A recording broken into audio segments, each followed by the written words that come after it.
Le silence pèse encore sur le champ de bataille. La poussière des coups se dépose lentement sur le sol. Tokugawa regarde Musashi, les épaules encore tendues par le choc du combat qui vient de se terminer. Il admet à voix basse qu'il ne s'attendait pas à ce que la victoire soit aussi rude. Musashi garde le silence un instant, puis répond que ce combat n'a jamais été une victoire facile. L'air est encore chargé de l'odeur du sang et de la sueur. Tokugawa reprend son souffle et laisse sa curiosité prendre le pas sur la stupeur. Il se tourne vers Musashi et lui demande quelle est son opinion honnête sur Retsu Kaio, maintenant que le combat est terminé. Musashi ferme les yeux un moment. Il inspire profondément l'air froid du soir. Son corps garde encore la trace des chocs qu'il a reçus. Il s'apprête à répondre, et un très vieux souvenir commence à remonter à la surface. Nous basculons dans un flashback qui déchire l'air. C'est la bataille légendaire de Sekigahara, il y a plus de 400 ans. Le bruit des épées qui s'entrechoquent et des canons qui tonnent remplit tout le champ.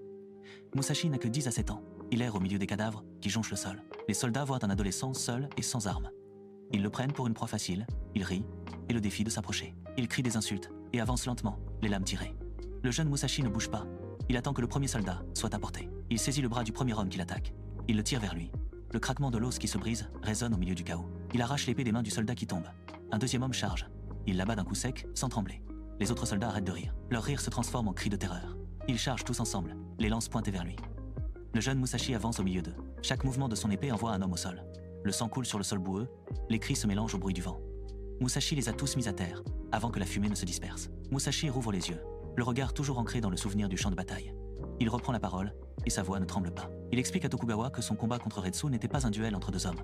C'était exactement la même chose que la bataille de Sekigahara. Des menaces surgissaient de toutes parts, d'en haut, d'en bas, de devant et de derrière. Il n'y avait pas une seule seconde pour cligner des yeux. Des coups arrivaient comme des flèches, des lances et des coups de fusil tirés de toutes les directions. Aucun moment de sécurité, aucune faille pour reprendre son souffle. C'est exactement ce qu'il a ressenti en combattant Retsu. La sensation d'une vraie guerre totale, pas d'un simple duel d'épée. Musashi se confie plus loin, et sa voix se durcit un peu. Il admet qu'il a été fasciné par la force surhumaine de Retsu. Il a senti la terrible puissance de sa poigne traverser la lame de son propre épée. Il a senti cette puissance dans chaque respiration que Retsu expulsait pendant le combat. Même quand sa propre lame était déjà plantée dans la chair de Retsu, ce dernier a quand même réussi à arrêter sa progression. Il a bloqué son coup et l'a empêché de gagner immédiatement. C'est cette discipline implacable et cet esprit inébranlable qui ont donné à Musashi à la fois de la terreur et de l'admiration sans borne. Tokugawa reste immobile. Il absorbe chaque mot. On change brutalement de décor. Le silence du champ de bataille laisse place à la poussière sèche du terrain d'entraînement d'Isuzu Motobe. Baki est assis en face de Motobe, les mains posées sur les genoux. Motobe le regarde droit dans les yeux et demande pourquoi il est ici, pourquoi il veut apprendre les anciens arts martiaux. Baki essaie d'échapper à la question, la voix détendue. Il répond que l'histoire est importante et que s'entraîner avec lui sera un bon exercice. Mais Motobe ne se laisse pas convaincre. Sa voix devient dure, pleine d'amertume. Il dit qu'il a échoué à protéger Retsu, malgré tous les efforts qu'il a déployés. Il déclare devant Baki que c'est maintenant son tour. Il va protéger tout le monde du mal que représente Musashi. Baki rit avec dédain et se penche en avant. Il demande exactement comment il compte faire ça, avec son corps déjà usé par les années. Motobe ne bronche pas. Il explique que les combattants modernes comme Baki ne peuvent pas comprendre la vraie nature de Musashi. Il sait ce que Baki pense dans sa tête. Il se croit le plus fort du monde, et il me sous-estime. Puis Motobe pose une question qui fait monter la tension. As-tu déjà vu la vraie puissance de Musashi? Jusqu'à maintenant, il n'a pas montré toute sa force.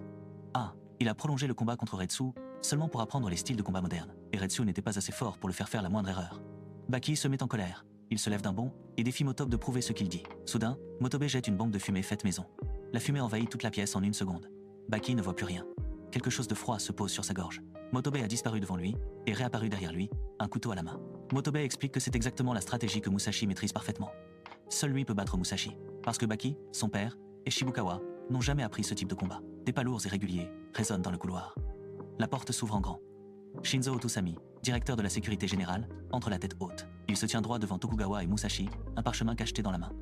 Il déploie le parchemin, et sa voix porte clairement dans toute la pièce. Il annonce qu'il apporte un mandat d'arrêt officiel contre Musashi Miyamoto. L'accusation est claire. Meurtre sur Retsu Kaio. Il décrit ce qui s'est passé comme une exécution publique, organisée en plein jour. Tous les policiers présents serrent les poings autour de leurs armes. Ils retiennent leur souffle, attendant la réaction de Musashi. Musashi baisse les yeux vers les menottes que l'un des agents lui tend. Il rit à voix haute, le rire plein de dédain. Il se tourne vers Tokugawa et dit qu'il va résoudre ce problème très simplement.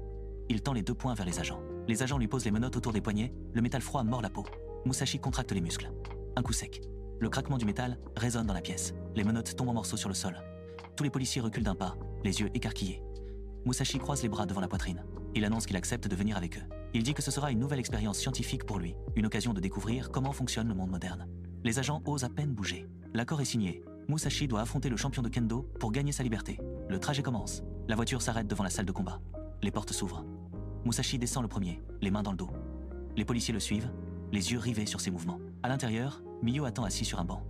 Il se lève quand Musashi entre. Le sourire aux lèvres, il serre les poings. Il n'arrive pas à croire qu'il va affronter le vrai Musashi Miyamoto. C'est la condition pour libérer Musashi après son arrestation. Tous les policiers qui ont approché Musashi ont le corps parcouru de frissons. Leur esprit doute, mais leur corps se souvient de la puissance qu'ils ont vue. Miyo se place en position de combat.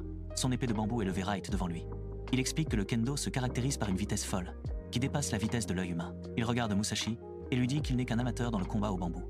C'est la vitesse exceptionnelle du kendo qui décidera du sort du combat. Motobe, debout dans le coin de la salle, a un choc qui lui glace le sang. Il constate que l'aura de combat terrifiante qui entourait Musashi a complètement disparu.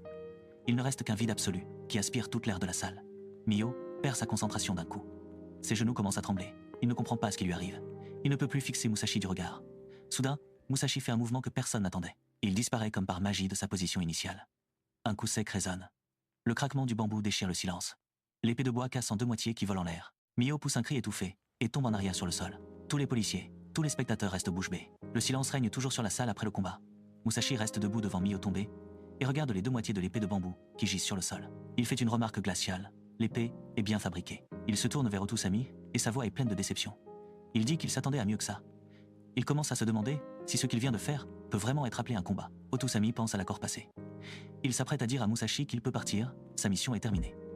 Mais avant qu'il puisse parler, une voix calme et grave interrompt la conversation. La porte d'entrée s'ouvre lentement. Le maître Shibukawa entre dans la pièce et demande la permission de rester. Otusami l'accueille chaleureusement. On attendait son arrivée depuis le début de l'affaire. Dès que Musashi pose les yeux sur Shibukawa, il tend son corps. Il sent que le moment est venu. L'homme qui se tient devant lui n'est pas un combattant ordinaire. Otusami fait rapidement les présentations. Il présente Musashi Miyamoto au maître Shibukawa. Shibukawa rit doucement. Il dit qu'il est fasciné de se tenir devant le vrai Musashi. Il fait une demande très simple. Il veut juste serrer la main de Musashi. C'est sa façon de dire bonjour. Musashi accepte très simplement. Il tend sa main droite vers Shibukawa. Dès que leurs doigts se touchent, Musashi est choqué. Sa main reste figée sur place. Il ne peut pas la retirer. Il ne peut pas la lâcher. Il ne peut plus bouger. Otusami reste bouche bée. Il ne comprend pas quelle sorte de force est en jeu. Shibukawa change de ton. Sa voix devient glaciale. Il dit à Musashi qu'il est tombé dans son piège. Il explique que même s'il respecte la victoire de Musashi, il ne peut pas accepter le résultat. Retsukayo était son cher ami. Musashi roule sur le parquet et se redresse rapidement. Il appuie une main sur sa tempe pour calmer la douleur. Il regarde Shibukawa avec une totale admiration. Il avoue que cette technique est incroyable. Il n'a vraiment pas réussi à dégager sa main, pas même un centimètre. Il commence à analyser ce qui vient de se passer. Ils ont commencé par une poignée de main pacifique. En une seconde, Shibukawa a pris le contrôle total de la situation. Il a utilisé le propre poids de Musashi contre lui. Musashi a l'impression d'avoir été emprisonné sous un roc géant. Il confirme qu'il n'a jamais vu une technique aussi parfaite. Shibukawa lui dit que c'est normal. Parce que l'aïkido n'existait pas à son époque. Shibukawa se tient droit, les muscles tendus. Il se préparait à demander si le match officiel pouvait commencer. Mais soudain, il s'arrête. Il sent la terreur monter dans son corps. Il constate que Musashi a déjà devancé tous ses mouvements. Musashi, volcan de lave, attaque soudainement. Il tient deux épées imaginaires dans ses mains. Il porte une coupe rapide et précise. La lame invisible tranche l'épaule de Shibukawa. La scène change de décor. On arrive chez Izubi, où Isuzu Motobe rencontre Yujiro Hanma. Yujiro est assis sur un banc en bois. Il est impatient de rencontrer Musashi. Son excitation remplit toute la pièce. Motobe prend la parole. Il conseille à Yujiro de ne pas aller rencontrer Musashi. Il lui dit qu'il ne pourra jamais le vaincre. Il ajoute qu'il protégera tout le monde contre Musashi. Yujiro explose de rage. Ses poings se serrent, les veines sur ses avant-bras gonflent. Il attaque immédiatement Motobe. Mais Motobe a prévu le coup. Il jette une bombe de fumée artisanale. La salle se remplit de fumée opaque en une seconde. Quand la fumée se dissipe, Motobe a disparu. Yujiro est fou de rage. Il casse tous les meubles dans la pièce. Ah, le bois éclate en morceaux, les poutres du plafond tremblent. Dehors, Motobe est acculé contre un mur. Il tremble de peur, mais un sourire se dessine sur ses lèvres. Il répète tout bas qu'il protégera tout le monde. On voit ensuite Kanayama, chef de la garde de Tokugawa. Il sent une respiration chaude dans son cou. Il se retourne d'un coup. Yujiro est debout derrière lui. Yujiro rit doucement. Il se moque de la protection de Tokugawa. Il dit qu'il s'attendait à mieux que ça. Les gardes l'entourent immédiatement. Ah, il lui demande pourquoi il s'est introduit ici sans permission. Yujiro les regarde. Son rire devient plus fort. Il dit qu'il n'est pas venu pour le thé. Il est là pour rencontrer l'invité qu'ils attendaient. On retourne dans la salle où se trouvent Musashi et Tokugawa. Musashi lève la tête, surpris. Il demande à Tokugawa qui d'autre il a invité. Il dit à la personne derrière la porte d'entrer. La porte s'ouvre lentement. Yujiro Hanma entre dans la pièce. Tokugawa est sous le choc. Il n'avait jamais imaginé le trouver ici. Musashi reste calme. Il demande à Tokugawa de préparer une deuxième tasse de thé. Les deux hommes s'assoient l'un en face de l'autre, autour de la table. Musashi regarde Yujiro attentivement. Il dit qu'il voit autour de lui des montagnes d'or, qui montent jusqu'au ciel.